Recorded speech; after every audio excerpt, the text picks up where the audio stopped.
Welcome back to another episode of the First Whistle podcast. My name is Jagraj. Pleasure to be one of your hosts, along with Harsimar Nijjar and Aryan Mahe. Fellas, how's it going? Good, how are you? I'm good. Aryan? Doing good, man. Glad to be back. We've got a lot of positive feedback after our first episode. A lot of people around me, my friends, my family, and especially some of my colleagues, should I say, over at BCIT, they're really enjoying what we're doing here so far. We'll try and get a couple of guests lined up for our future episodes, but let's get right into it. Let's start off with the NBA Vancouver. The Toronto Raptors and the Sacramento Kings both visited Rogers Arena last Sunday. It was quite the entertaining back and forth game before the Raptors were able to pull away and get it quite an impressive victory. I was there as an employee, should I say, working for Rogers Arena as retail. And in retail, we had a lot of jerseys, we had a lot of shirts and a lot of novelties and everything. And I can tell you guys, the lineup was insane. So we were at normally, where memorabilia is, right here, Summer? Yep. We were stationed there, and the lineup was all the way back near the Triple O's, where Triple O's is. It was that big of a line. And so speaking of how popular basketball is in Vancouver, especially, we need a basketball team. We really do need a basketball team. You guys agree? 100%, man. Yeah, bro. Did you hear Shay saying Montreal needs a team? Yeah, they played in Montreal too, I think, not too long. I think it was last night. There's a lot of, we obviously got Seattle's 100% going to get a team.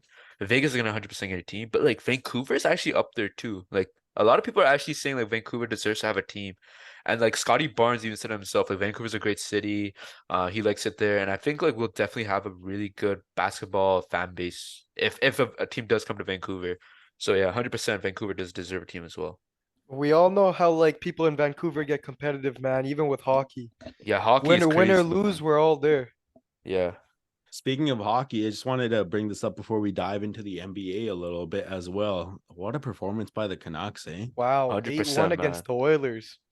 8-1 of a final. Who could have thought? Our friends, they like to gamble here a lot here and there. They were asking us about the money line earlier on for the Oilers and the Canucks. Who would you put money on? People would put Oilers as the betting favorites to win the cup this season. Let's be honest. I've spoken to a lot of hockey journalists who believe the Oilers were going to win a cup, and to have a performance like that as your first game in the regular season, not a good sign. Brock Besser, man, he's on track for 300 points or something like that, 300 goals, man. He's gonna get it, man. 100%. I'm honestly really happy for Brock Besser though. 100%. How hard of a couple of years. He's had a really hard couple of years with his father passing away. Rest in peace to him. Yeah. But I'm really happy that he's able to get all those the mentally challenging things out of his head, should I say, and he's able to pick up where we all know him. Did you know in the first year he went to the All-Star game, he was the only rookie to ever be named All-Star MVP? That's something, man. That is something. We got a good one on the team for sure. I actually remember my favorite Brock Besser memory was probably November 4th, 2017. The Canucks were playing the Penguins that day, and Brock Besser, he scored a hat trick. After watching that hat trick, I went up to my dad and I told him, okay, I want to go to a Canucks game. I hadn't been to a Canucks game in 3 years before that happened. So we bought last minute tickets and I was able to go watch the Canucks take on Detroit 2 days later. So that's a very key memory that I have. So good things coming for the Canucks. They're taking on the Oilers tomorrow night once again. You can catch that on CBC Sportsnet and Omni Hockey Night in Canada, Punjabi. Yes, sir. Yes, sir, man. Gotta put the plug in. All right, boys, let's get right back into it. So the NBA, the ESPN, should I say, released their player rankings this past week, and we're going to take a look at the top 10 players named for the 2023-2024 NBA season. A lot of people missed the cut, should I say, but the expert panel, they voted on the best players in their opinion. Let's get right into it. Number 10. Who do you think missed it though? There are players here and there. 100% players. I'll get into it bit later. But for now, let's get right into this list here. At number 10, from the Los Angeles Lakers, we have power forward Anthony Davis. He was ranked 20th in 2022 in the 2022 rankings, and he had quite the season with the Lakers. He posted career best in field goal percentage with 56.3, rebounds per game 12.5, and he also got that 3-year, $186 million contracting extension, and he's ready to dominate again. Do you guys think that his ranking should have been higher or lower? I'd say a bit lower. Davis is a really good player, but him being top 10 in the league, I don't really see it because he is somewhat inconsistent. He does have those good playoff performances, but remember, you're not only being counted, like your contract's not only for the playoffs, you need to be good in the regular season. The same goes both ways. So, definitely, like, I'm not trying to be disrespectful. I definitely have him in the, like, top 20, top 15 discussion, but top 10, with like other players being missed out on, like, Booker, for example, like players like Kawhi. I just don't see it, but, I could see the reason why they wanted him top 10, but Yeah, man. The way I see this is, I feel like from 1 to 6 is totally fine. From 7 to, you could say, 15 could be adjusted, whichever way you want. Depends on what kind of play style you're looking for from a player. He's had 2 injury-riddled seasons, to be honest with you guys. There was that 2020 bubble run. He led the Lakers to an NBA championship alongside LeBron James. He missed 20 straight games from mid-December to late January last season, but he came back as a man on a mission, led LA from a play-in spot all the way to the Western Conference Finals. So I guess the one question we have for the season is, can he stay healthy? If he can reach the 65 game minimum that the league has set to their regular season awards, I think he can be in the conversation for MVP and Defensive Player of the Year, in my opinion. 100%. 100%. If he's healthy, man, and he plays those games, bro, his defensive highlights are gonna show off so much. And he's on LA, bro. LA get the most recognition, so I could see him being a depoy conversation, 100%. At number 9, we have Davis's Los Angeles Lakers co-star, the greatest of all time, in my opinion, small forward LeBron James. Last year, LeBron ranked number 6, and he just continues to dominate the league. He'll become the 6th player in league history to reach his 21st season and will be an important piece on this Lakers squad who can now be called a championship contender. Do you guys think LeBron should be ranked higher or lower? Between 7 and 9, you could switch these guys up whichever way you want. That's just how I see it. You know, I don't think SGA is better than LeBron at all. I think LeBron does more than SGA, better defender, better scorer.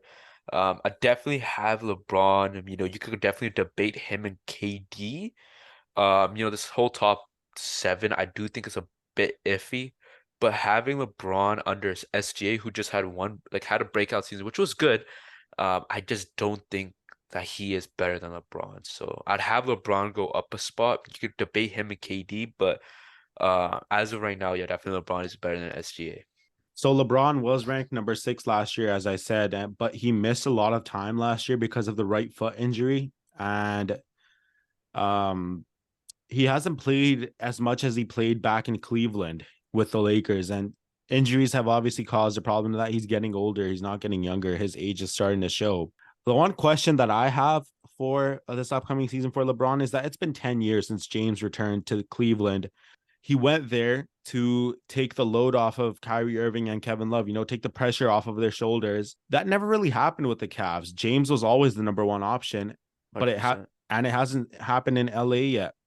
Can Nope. the Lakers' young core of talent in Austin Reeves and Rui Hachimura finally allow LeBron to be part of the system rather than the system? I think it's a bit more well-rounded in LA than Cleveland for sure. I think this LA team is really good just because it's built around them. LeBron 100%, man. Like he was literally the system in Cleveland, but like I say in LA, like you got AD on the defensive side, right? They had like guards like Schroeder and Rajon Rondo to help with the playmaking. LeBron obviously he had to do more, but like comparing the LA team to Cleveland, I think LeBron definitely had a lot more weight off his shoulders. This younger core 100% will probably be the best for LeBron. I mean, Kyrie was I don't know what season he was in. I think it was the second or third when LeBron joined. but I see like AR and Rui definitely taking a lot more weight off of him for sure. 100%. Can we just say, man, like LeBron's in his 21st season, but for his stats, 29, 7, 29, 8, and 7. This man is how old? 38, 39 now? Putting Yeah. these kind of stats. It's just MVP caliber ridiculous. stats, man, 100%. Yeah. Up next at number 8, we have someone who made probably the biggest jump throughout this list. Oklahoma City Thunder point guard, Canadian Shai Gilgeous-Alexander, who in 2022 was ranked, and you guys won't believe this, 48th. Wow. 48th Now he's all the up way here to in number top 8. 8. Now he's chilling here at top 8. Bro, he's better than LeBron according to ESPN. Yeah. His IG captions definitely go hard, though. And 100% I his fits wonder. as well, man. He's spending his money well. So him and the Thunder, they took a small step forward last season as they earned the number 10 seed and took a game from the New Orleans Pelicans in the play-in, but they lost to Anthony Edwards and the Minnesota Timberwolves. Now Shai and the team, they hope to build on last season's success. And he's coming off of the best season of his career, 31.4 points per game on 51% shooting from the field. He was surrounded by younger players, but I feel like his play was really the reason why the Thunder were able to make the jump from the lottery. Remember, they selected Chet Holmgren as the second pick in last year's draft. They were a lottery pick. They were a lottery team, should I say. Now they were all the way in the play-in tournament. You guys think Shai should have been ranked higher or lower? Lower for sure. I think that he's good, but in my opinion, is he better than LeBron? I don't think so. LeBron, he's older. He has that leadership role. Is he better than Booker? I would definitely not debate that. Is he better than Jimmy Butler? I'd definitely say he isn't. And then of course we got Damian Lillard, who was on a bad team but still pretty good. And then you got players like Kawhi, like this is a little iffy, but I would definitely have him outside of the top 10. His performance was top 10 last season, but if we're going off players, would you rather have SGA as your player on a championship team or like Damian Lillard, LeBron, or Kawhi? That's something you got to ask yourself. I still got him like top 15 though. 100%. Yeah. My big question for Shai for this upcoming season is his efficiency going to carry over? He saw a huge jump in production because he changed his style of play. He took more 2-point shots than anyone in the league, and he reduced his 3-point attempts from 5.3 to 2.5 per game. He shot 34.5% compared to 30% the year before, led the league in free throws made as well. That style worked for him last year, but can he do it again? I'd say so. I think that like not only that, he defensively is pretty good. Stealing a block per night for a guard, that's pretty good. It's pretty good. Efficiency wise, if you're scoring 31 points and you're having like at least 35% field goal percentage from the three, I think that's pretty solid. And then his field goal percentage overall, over 50% for a point guard, is pretty solid as well. So yeah. I don't think he's gonna slow down. I think he's gonna keep going. Oh yeah. At number 7, we have Phoenix Suns small forward Kevin Durant, the Slim Reaper, who was ranked number 8 last season. This is going to be his first full season in Phoenix. He had just 8 regular season games with the Suns before they lost to the Nuggets in the playoffs. Why he only came up one spot? Because of LeBron's age, I'd say. LeBron's 39 in December. Durant just turned 35. Him and LeBron are, two of the greatest players that we've ever seen play this game. And KD did rise one spot because he had a poor shooting performance against the Boston Celtics in 2022. So that's why he was ranked number 8 last year. He was pretty good in the playoffs for Phoenix this season. So as he's entering this season for Phoenix, he'll look to work together with Bradley Beal and Devin Booker to help bring a championship to the Valley. But do you guys think that KD should have been ranked higher than number 7 or lower? Looking at how the rest of these rankings are going, I think is just right. Depending on what you want from a guy, right? Like I don't know if ESPN's looking at statistics or just a team player, but I think he's ranked right here. You know what? He had one of his best shooting seasons. What was it? 55% field goal percentage, 40. He almost had a 50-40-90 season, if I'm not mistaken. But I say 100%. I'd have him in my top 10. I think he's a top 10 player in this league, 100%. He's not top 5, um, but he definitely does deserve to be in this top 10. Being at 7 over, he could be neck and neck with LeBron. I have him to the 7-8 ratio. Having him at 9 would be a bit too much. I think this is just right though. He's gonna be really good for Phoenix. I hope he could play over around 50 games. I'm really worried about his injury concern, but if he can play really good for Phoenix, I don't see why he won't be, cracking up to maybe number 6 or number 5 potentially. But this is what we're going off last season too, so we'll have to see how he does this season with the larger uh uh sample size because he didn't play a lot of games last season as well. A big question about that is, can KD still be as efficient he was in the playoffs in the regular season? He had 56% shooting and his effective field goal percentage of 61%. They were both career highs. His effective field goal percentage dipped to 52% under heavy defensive attention in the playoffs. Obviously, the Denver Nuggets, their defense was insane. They were all over the place on that court against Phoenix. So they never really let KD or D-Book start their offense in that sort of way.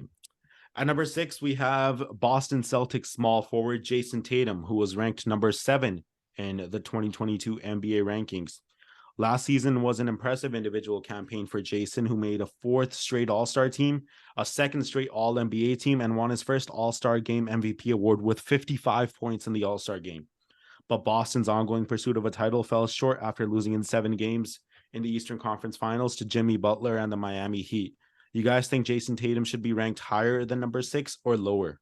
I think looking at Jason Tatum, I think he's a top 5 player in this league. I'd switch it up a bit, right? I think like you could debate that he's better than Luka just because based off his playoff performances. You could debate better like that he might be better than, maybe an Embiid. We know how Embiid is in the regular season, but definitely have him be a top 5 player for sure. I mean, like look at what he's done for Boston. I know he hasn't got most of the materialistic, like he hasn't got a conference or he has gone a conference finals MVP, but he hasn't got like a championship yet. And remember, he's still pretty young. He is still pretty young, so he could definitely go ahead and potentially get a championship with Boston, especially with this new squad. It could be very likely. So yeah, I definitely have him top 5. I don't think he's number 6. I definitely have him top 5, especially with this season last season. Yeah, looking at his season from last season, I would say I'd honestly put him. I think I don't think Luca should be there just because how he plays with the team. I think Jason Tatum and Curry should be moved a bit up. So the one big question I have for Jason Tatum for this season is his efficiency has been the one problem his entire career. His 3-point shooting, Tatum's averaged 35% from deep on 9 attempts per game over the past 2 years, a number that doesn't really match up with his smooth shooting form. For him to take that final step as a scorer, he needs to get that number closer to 40%. And if he does, a scoring title could easily follow. At number 5, we have Golden State Warriors point guard, the chef, Stephen Curry, who was also ranked number 5 last season. He had one of the best off seasons in the NBA, second to maybe just Nikola Jokic, and he enters the season eyeing a deeper run in the playoffs and possibly his 5th ring. In my opinion, for the 3rd straight year, Curry's ranked number 5 because he obviously led the NBA in 3-pointers made for the 3rd straight season. He did everything he could to help his team stay afloat, but the group struggles and chemistry issues were too much for Curry to overcome by himself. The Draymond, Jordan Poole issue and everything else surrounding that Warriors team. Curry also had 2 different injuries that limited him to just 56 games. You guys think Steph Curry should be higher than number 5 or lower? In my opinion, I think like I said before, I think Jason and Curry should get bumped higher if we're talking about team statistics. If we're just talking about players, Luca would be number 1, right? But if we're counting the team, either he should be higher or he's just right there. Um, I'd have this moved up a little bit. Like, I think I think Curry is better than Luca right now, especially on a championship team. I'd rather have Curry than Luca. Is he top 5? 100%. But is he a top 4 player? I'd say so. I'd have him either number 4. Um, I think that would be a fair ranking for someone like Curry. I mean, look at his shooting, look at his ability to score, look at his free throws. Definitely have him be like the fourth player, and then definitely have like Tatum be up there, maybe a number 4 or 3. You could debate Curry and Tatum just based off playoff, like what you would want in the playoffs. But maybe that might be too much of a comparison. But Curry, I definitely do think is a bit higher than Luka Doncic. The one question I have for Steph Curry is, can he make another case for MVP? He came in third place in 2021 behind Nikola Jokic and Joel Embiid. That year, Curry led the league in scoring with a career best 32 points, 5.5 rebounds, and 6 assists, and 1.2 steals, should I add, per game, while shooting 42% from three. Even at 35 years old, Curry still has that magic in him. Is it enough to leapfrog the likes of Jokic, Antetokounmpo, and Embiid and break the run of big men dominating the MVP race? Potentially. I mean, Curry can definitely do it. He just needs to be healthy. I mean, we could see what he could do when he's healthy. Whenever he's injured, he does go off his groove a little bit, but I think he could definitely make an MVP case. I think his best finish, if he were this season, would be number 4 or number 5. It's hard to see him crack the top 3, especially with like Luka. He's gonna be up there. We know Jokic is gonna be up there, and then we got Embiid or Giannis. So it really just depends on his health and how much he plays. Playing alongside one of the best point guards in the league in Chris Paul can also really help him. And even though they've just had a handful of preseason games together, their partnership's seeming pretty strong. I mean, Curry's pretty confident with CP by his side. CP believes he plays well with Curry by his side. So, we'll have to wait and see how that partnership matches up. At number 4, we have the biggest fraud of all time, the Dallas Mavericks point guard, Mr. Luka Doncic, who was ranked number 3 in 2022. Doncic, a first-team All-NBA selection the past 4 seasons, has a remarkable blend of a brilliant basketball mind, strength, and skill, although he still is a fraud. He's arguably the best offensive player in the game, but he enters the season with a lot to prove after the Mavs missed the playoffs in 2022-2023. You guys think Luka should have been higher than number 4 or lower? Listen, first of all, Who's a fraud? if you're Who's a fraud? Luka a fraud, we gotta bring in KD being a snake. And we gotta Come bring in Booker. Where is he in elimination games? Yeah, Where's Booker in elimination games? He's not anywhere. Luka's not a fraud, man. It's whatever. Yeah, he missed the playoffs. How many times did Booker miss the playoffs? Devin Booker is the greatest player of all time. How many times does Devin Booker miss the playoffs, Jagraj? Okay, you tell me, you put Luka with those teams, can they make the playoffs? 100%. He could do a better job than Booker. No, you do a better job than Booker. You put Luka with those teams with Tyler Eulis, Eric Bledsoe, all those guys. He might not make the playoffs, but he do a better job than Booker did. He had Kyrie Irving by his side last season. He had Jalen Brunson. You guys are stop with the disrespect on Jalen Brunson, man. Three All-Stars. 3 All-Stars this season. You got bounced in round 2. Okay, hold on. 3 borderline All-Stars. I just want to hear you say this, okay? If Luka and Devin Booker's positions were switched, if they were on, their team switched, who'd do better? Like this past season? This past season. Do you think who'd do a better job with the Suns? Booker or Devin Booker, 100%. What? Luka's too selfish. He can't play. Luka averages 8 assists a game. He can't play off the ball, man. How are you saying that? Hold on. Booker and Luka both average almost the same amount of points. Listen to me. They're both 4 assists. He's a better playmaker. That system won't work 100% because look at what Luka and Kyrie are doing. So you're saying that Luka is better than Booker is better than Luka? Oh no. I don't say that at all, but I'm just saying that if you switch the positions, that it wouldn't work. So you're telling me that a team with Luka, KD, Chris Paul, DeAndre Ayton, you don't say that they make it further than the second round? Name their top 5 if Luka was on Suns. It'd start off with Luka, Beal. He's talking about this past season with the Nuggets. Yeah, with the Nuggets. We'll just talk about that, right?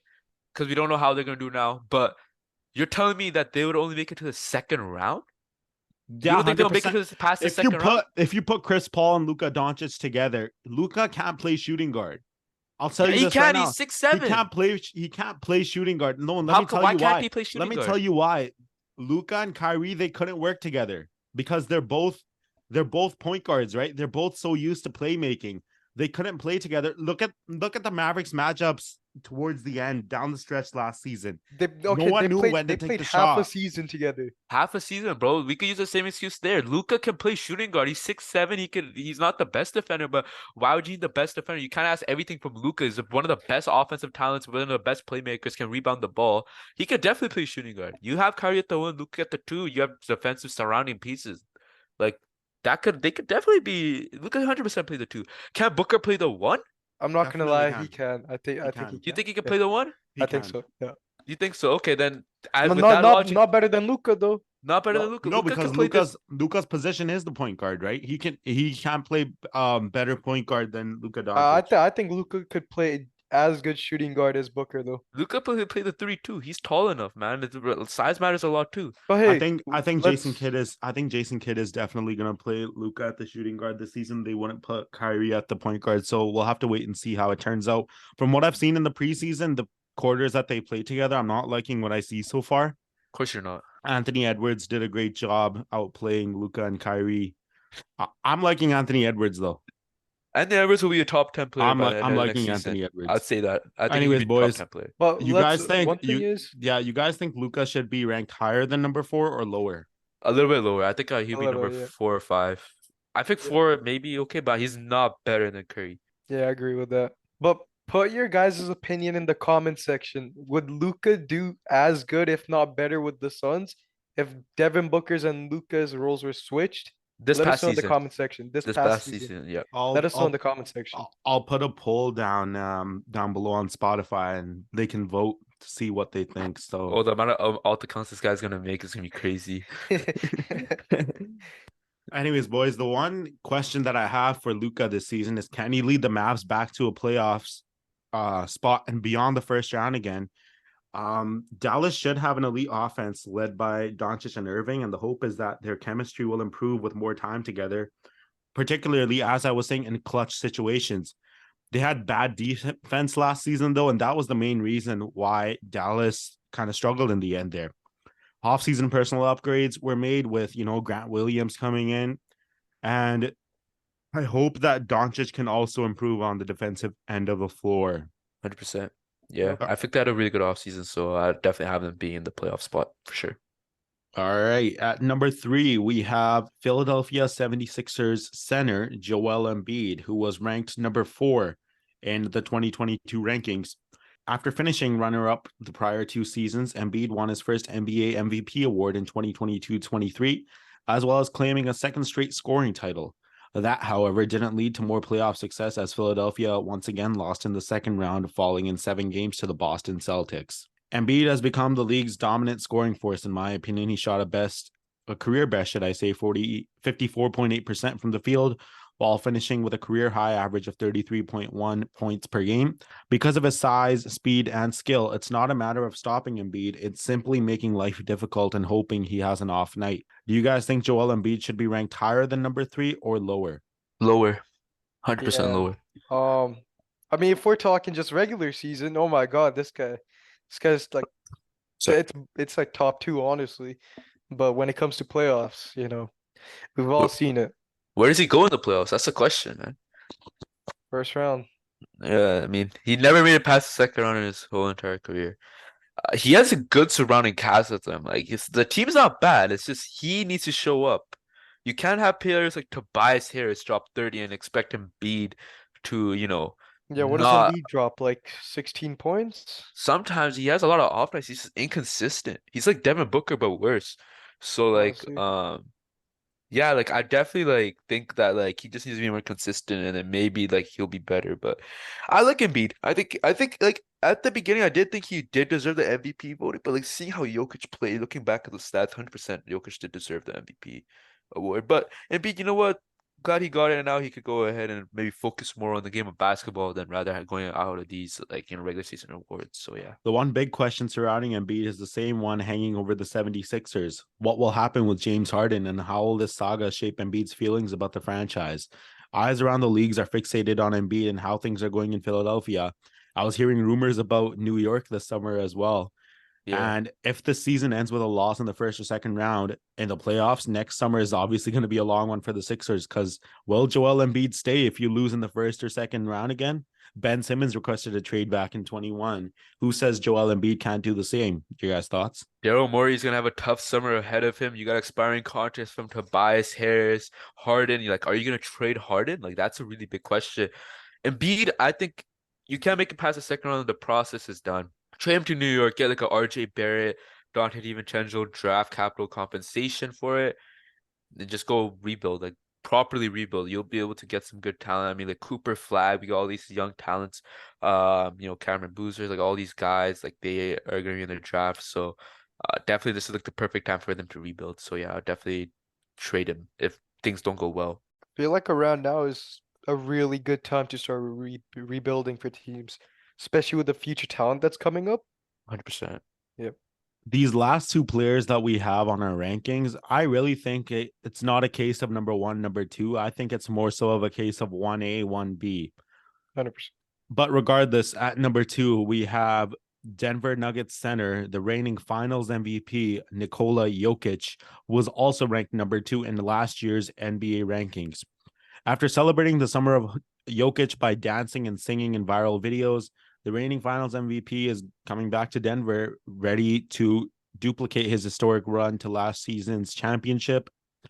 And I feel like he feels refreshed. Jokic, I don't know how many more seasons should I say we're going to get Jokic in the league, but I feel like he can definitely duplicate his historic run. Jokic didn't really care much for winning a third straight MVP. If you really do think about it, his mind was more so locked in on winning a championship. He left no doubt who was the best player in the finals. He became the first player in history to lead the postseason in points, rebounds, and assists. And the Suns, Lakers, and Heat, they had no answer for this guy. Like nothing can be said. You can't really stop this guy. You guys think Nikola Jokic should be ranked higher than number two or lower? It's a 1A, 1B for sure. Yeah, 100%. I mean, like, look at how you destroyed Phoenix in that second round. Like, I Oh my definitely, God. like, honestly, like, there's no stopping this man. Like, I think he could be number one. Who knows? Like, he could be better than Giannis, but Giannis is better defensively. I That's the feel thing. like We got the Jokic stopper in Yusuf Nurkic, Who? no, I feel like the only thing the greatest of all time. stopping the Nuggets in the playoffs and finals is just going to be the Bucks when they meet up in the finals. Or If they do. injuries.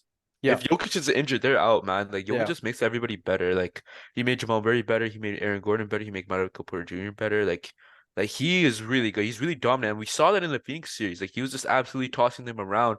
And, they got eliminated in six. I mean, like, Jokic is him, man. If Nuggets make the finals and the other team isn't the Bucks, yeah, Nuggets are winning it. There's no stopping the pick and roll. of the Bucks. Pingus is stalking. Pingus is gonna be the Jokic stopper. Pingus won't be healthy. All right, boys. My one huge question for Nikola Jokic next season is what record is next to fall? He does so many things at an elite level, but he's rewriting history with his triple doubles. Opposing coaches, they had the most time to scheme against him. Jokic picked defenses apart, averaged 30 points, 14 rebounds, and 10 assists last season. His 10 playoff triple doubles were the most in a single postseason ever. And he's led the Nuggets in points, rebounds, and assists in 6 straight seasons, most by any player in history. At number one, we have Milwaukee Bucks power forward, the Greek freak Giannis Antetokounmpo, who was also ranked number one last season. For the first time in his career, Antetokounmpo will get to play alongside another superstar after Milwaukee pulled off the blockbuster trade to acquire Damian Lillard. Could playing next to a Hall of Fame point guard open up the floor even more for Antetokounmpo?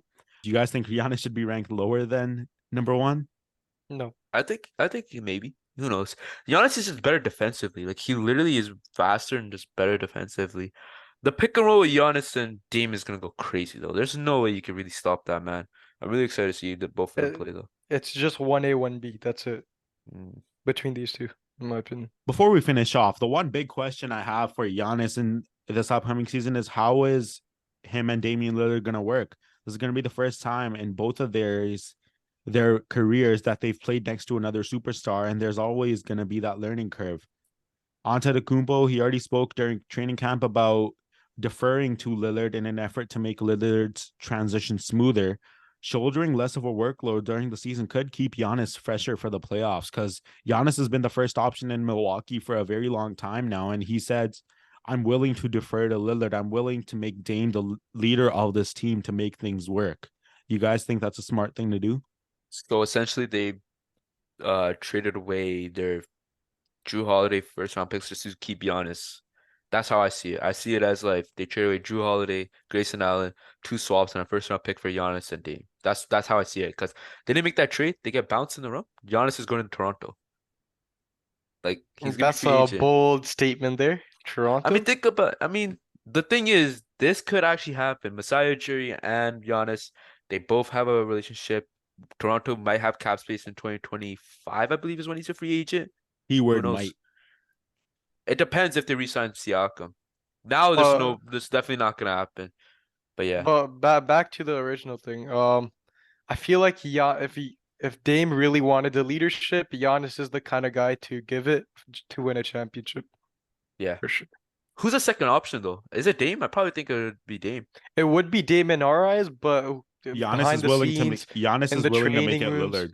The thing yeah. is, I'm giving Dame the ball to close out the game, which is what the Bucks struggled with. I'm giving Dame the ball and then having like him play make for Giannis. That's how I see it, at least. All right. Well, I just wanted to touch up a bit on Phoenix's hot start of the preseason. They played against the Detroit Pistons that very same Sunday, where they scored 46 points in the first quarter. And so far, I like what I'm seeing from that team, especially yesterday. They played against the Portland Trailblazers, against the supposed dominating, DeAndre Ayton Such dominating a of mystery. the Portland Trailblazers, and Yusuf Nurkic outplayed him. Completely outplayed him, should I say. And do not forget, Ayton played 3 more minutes than Nurkic did.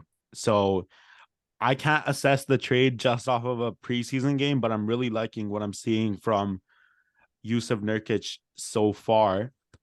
The Phoenix Suns started Saban Lee, Nasir Little, Yuta Watanabe, Chimezi Metu, and Udoka Azubuike in the second half. Keita Bates-Diop, Bull, Keon Johnson, and Jordan Goodwin were also part of that rotation. I love what I'm seeing from Jordan Goodwin as well. He plays good defense, hits wide open threes, brings aggression back the other way. He's known to do that, So I'm really liking the way that KD, Book, and Beal are meshing together. They all had great games yesterday, especially Book. He crossed over Scoot Henderson and hit a pull-up three, which honestly was a beautiful sight to see.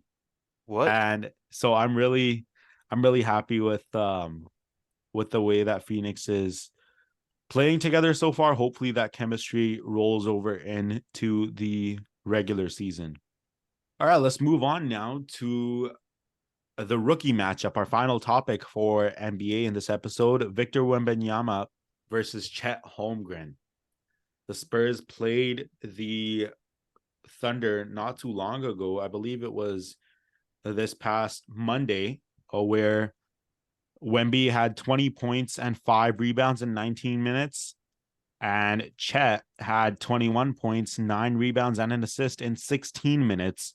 The Thunder walked away with the 1-point victory. Just wanted to get your guys' thoughts on what you feel about what you've seen so far from these two rookies. Because do remember, Chet didn't play last season. He was the second overall pick in 2022, but an injury right before the season kept him out the entire season. What are you guys liking that you're seeing from these two guys so far? I Man, think that this is gonna be a very good competitive rivalry, man. I'm excited. Like, like Chet is really good. Like I see him as like a KD. Like they want him to play center. He can play the three, shoot the ball, defend.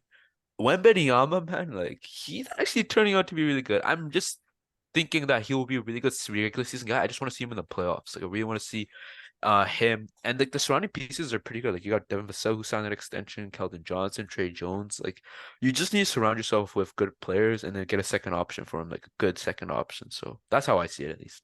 yeah, this is a rivalry that's just about to get started, man. Get ready for the future. But who do I see being better in the future? I feel like team-wise, Chet's gonna have a much better career, but Wembanyama's gonna be great also solo. Kind of like how Luka's going right now solo. It's gonna be like Wemby.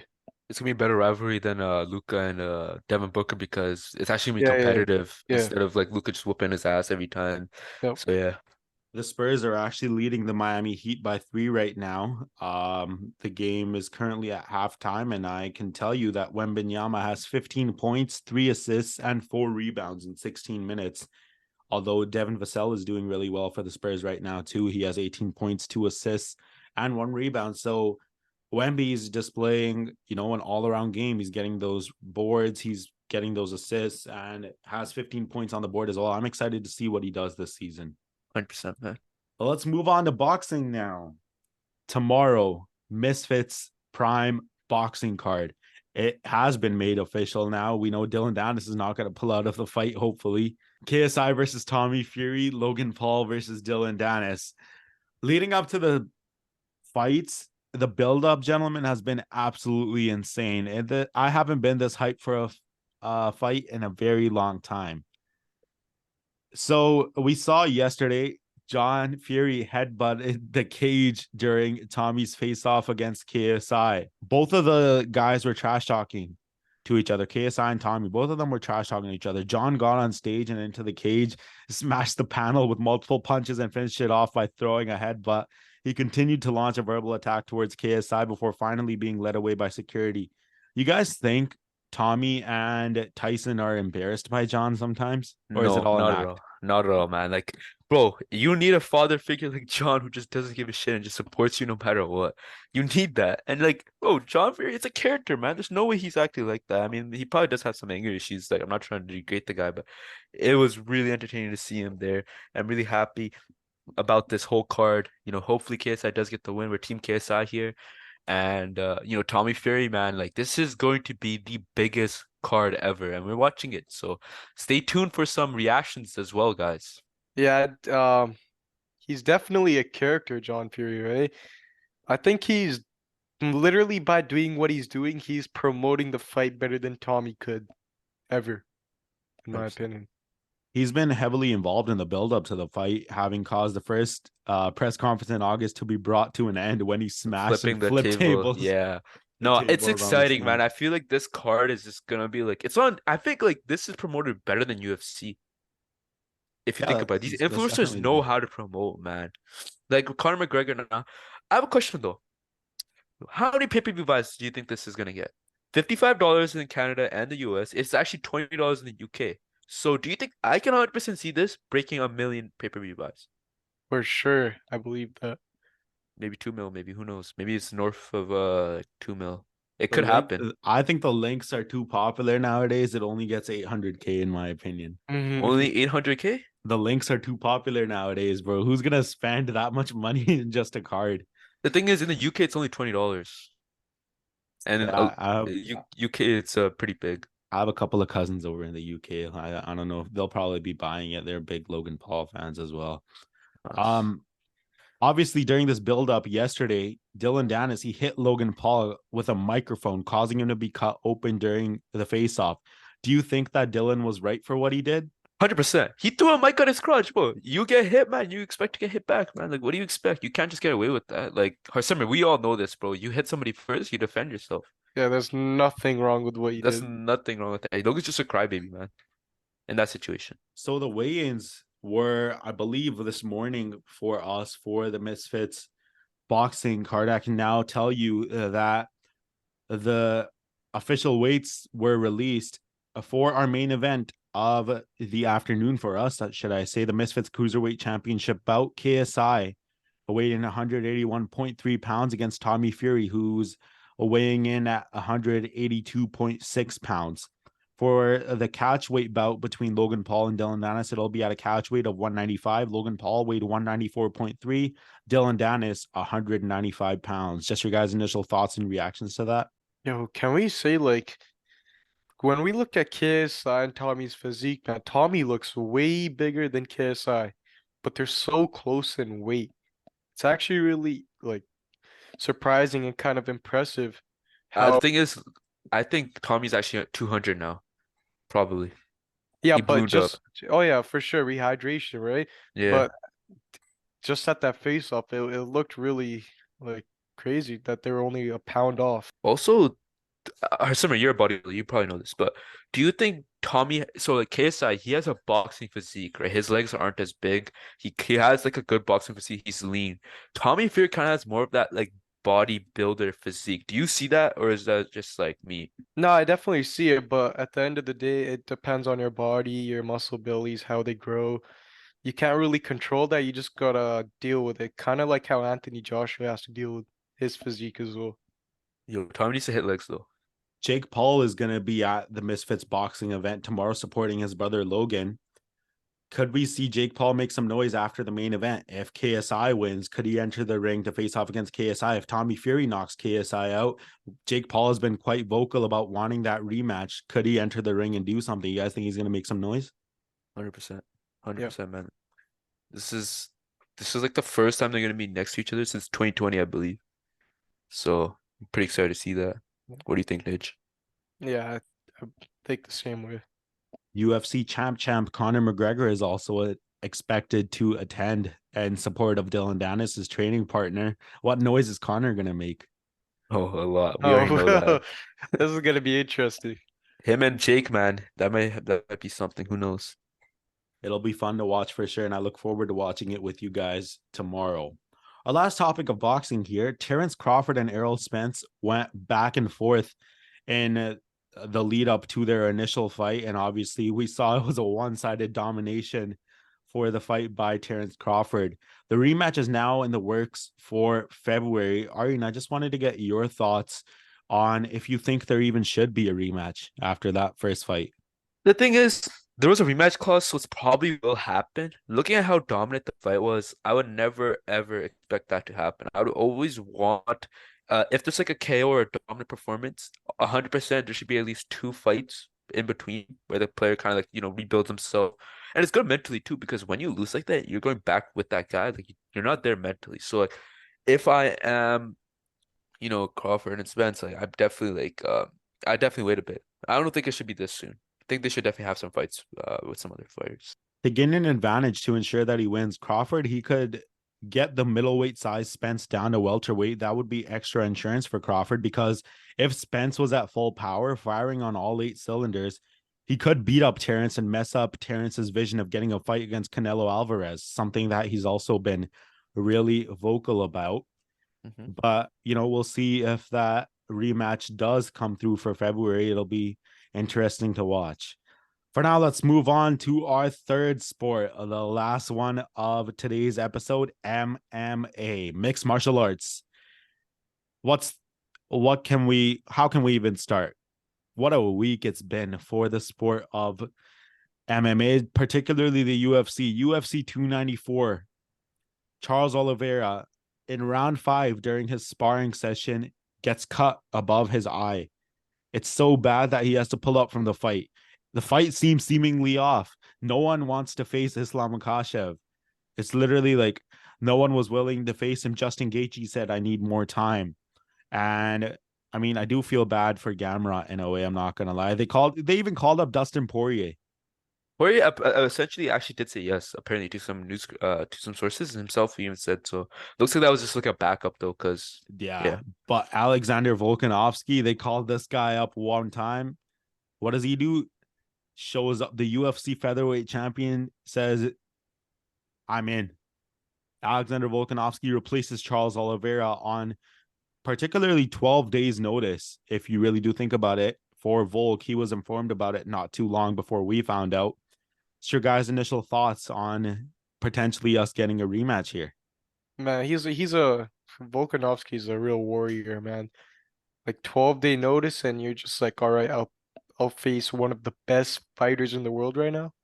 Yeah, that that man's a dog. He knows what he's doing. He's got that dog in him. Yeah. Volk's winning, man. I got Volk winning. I mean, he's a dog, bro, 100%. Like, I think Islam's gonna struggle with his pressure this time. He definitely has a lot more adjustments to make, and he knocked him down too. He knocked down Islam. You know how hard that is with these Dagestanis, man? They have these thick beards and they have these thick skulls. Like Harsimar 100% knows about it too, right? But like, I definitely do see like folks' power is crazy for someone that small with that less of a weight to knock down Makachev. That's something. And let's also just say, man, Charles Oliveira didn't want that fight, man. At least not in Abu Dhabi. No. Maybe I that's s- a yeah, that could be the case. I saw a video of Alexander Volkanovski right after he left the arena after that loss to Islam Makhachev, and this guy was fired up. Like he was backstage. He was hitting walls. He was punching everything he could in sight. Like he was frustrated because he knew he had Islam there. If not for the wrestling, if not for like a Volkanovski being more aggressive, should I say, Volk knew he could have won. So I really think that Volk is capable of finishing Makhachev. I think he could even knock him out in the third round, in my opinion. Because if you have a motivated Volk, this man can do wonders. He's the pound for pound best fighter on the planet right now. I know they have John Jones up there to hype up his fight with Stipe Miocic, but let's be honest, Alexander Volkanovski is the number one pound for pound fighter on the planet right now. Against 100%. against Yair, he made it look so easy, and Yair was his most dangerous opponent to date. He is no slouch. He's no slouch.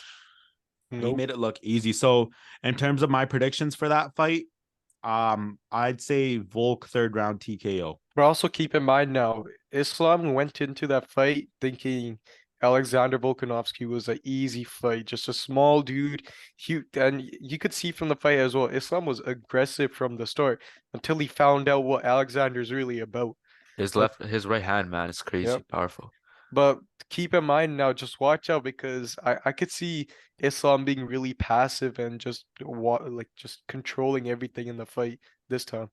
Islam was, if you do remember though, Islam was training for Charles Oliveira, who has a completely different style than Alexander Brazilian Volkanovski. Jiu-Jitsu. Yeah. Volk's training camp, he was training for Islam. He knew what he knew the adjustments that he had to make. And Volk is, even though it's a 10-day training camp, Volk is ready to go, in my opinion. Like this guy's, he's one of those fighters who you can truly call a BMF. They have that BMF title.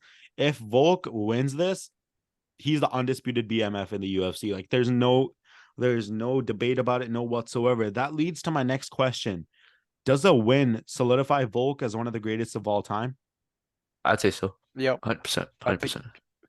Well, I think he would beat Jose Aldo at least for sure.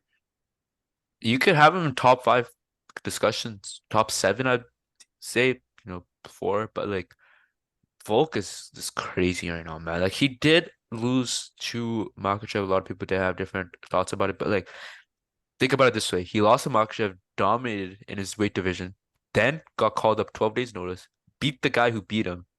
Look at the bounce back. Well, You let's need, just wait on that. yeah, I mean, if that does happen though, Yeah. the bounce back would be crazy. Like that's what people want to know. Like, how do people adjust after their losses?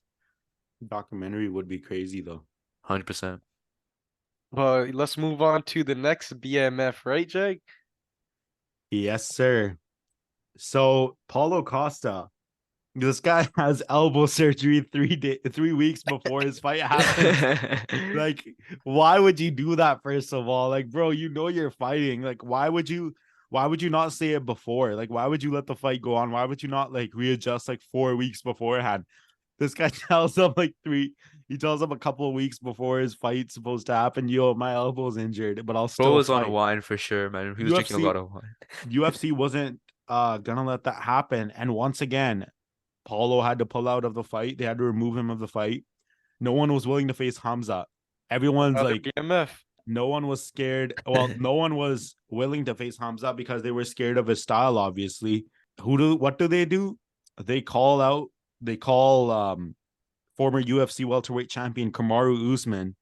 Usman's been wanting this fight for a while as well. So as soon as he got the call, started training right there.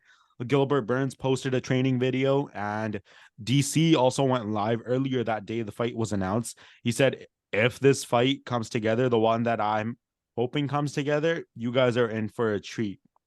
So with that being said, my prediction will be if Kamaru can stop Hamza with his takedown defense, I'd give it Kamaru unanimous decision. 100%. Just wanted to get your guys' thoughts on the initial fight about Kamaru stepping in, as well as your prediction. Man, I think I damn. The easy answer is Usman, obviously. But Chimaev's No, I can't even say that because Usman is a heavyweight when he's walking around. He ain't no lightweight. He's not a true welterweight. He's a true like middleweight at least. But I gotta say Usman's gonna win. There was a lot of holes in Khamzat's game exposed by Gilbert Burns. So yeah, 100% I'm going with Usman. I think he could just stop the wrestling and just outplay him there. For our last topic in MMA today, we're going to take a look and dive a bit deeper into the story of former UFC middleweight champion Israel Adesanya. During a podcast today, Israel Adesanya said that he's not going to be fighting for a long time. He's known for being active with 5 championship fights in 20 months, in the past 20 months. He's a frequent fighter, but that frequent fighting and training is taking a toll on his body. After his recent loss to Strickland, Adesanya realized that he needs rest and recovery time. He did say he's not retiring, though, but plans to prioritize self-care and heal his body. There's no timeline for his return to the octagon. Just your guys' initial thoughts on those news, as well as your thoughts on Israel Adesanya. Izzy, man, he's a really good middleweight. He's a really good fighter. He deserves this break. I mean, he did lose. He just needs time to recuperate. I'm glad this is actually happening because we do get to see the names of like all these other middleweights go up. You know, Pereira. He might come back down in the time that Adesanya does. But like this division is gonna see a lot more faces. I mean, I don't know how long Adesanya is gonna be out for, but remember, a small sample size can definitely change the landscape of the UFC. What do you think, Harsimar? Man, it's 4 fights in 14 months. That's insane. Yeah, this man definitely needed some rest. If he really wanted to, I think he could come in like at the January card and beat Strickland, honestly. But he definitely deserves this break right now. And hopefully we see him even better when he comes back. For sure. I agree. All right, boys, that's all we have for our show today. It was definitely nice to sit down and be able to reflect on the 3 sports that we love most. I'm excited for our next episode, though, because we're going to be taking a season preview look at the National Hockey League. So a topic that we haven't really talked about on our podcast so far throughout these 2 episodes, but it is one of the main 4 sports that we're going to cover. So I'm really hyped about being able to cover the NHL now as well, especially with the Canucks. After that first game, they were looking real good. By the time we're back next week, we'll see if the Canucks do continue that good start or not. But just your guys' initial thoughts, Misfits Boxing Prime card tomorrow. You guys hyped? So Oh hyped, man. yeah. KSI coming home with that win, and then Logan Paul most likely will win against Danis. What do you think, Harsimar? Who do you think's winning? I got Listen, bro, like I think Tommy's gonna win, but like you've never seen KSI lose. That's the thing. You've just never seen it. And for that reason, I just can't see him lose. So I have to go with KSI winning. And I mean obviously Logan's gonna win, bro. All right, how about you, Jag? What do you think about this fight, this main event and the co-main event? I got KSI winning in the main event. I hope that he's able to knock Tommy out. Tommy's chin has been a weakness that was exposed by Jake Paul. So I'm hoping for a KSI knockout victory. Who I think is going to win the co-main event, Logan Paul. Who I want to win, Dylan Dennis, bro. Like, Yeah. imagine this guy wins after all the shit that he's talked. Like, literally, it's something that would break the internet. I'll be at work by the time the Dylan Dennis fight completes tomorrow, but you know that I'm going to be checking my phone from time to time, just making sure that, the results go through. There's also a UFC Fight Night card tomorrow with Edson Barboza fighting. I'm really excited about that one as well. So make sure you guys tune into that one tomorrow night as well. But that's all for the first whistle this week. Any final thoughts, gentlemen? Oh, great episode though. Yeah, great episode, man. Stay tuned. All right, that's all we have for you this week on The First Whistle. Thanks so much for tuning in. Stay tuned. More content coming up soon.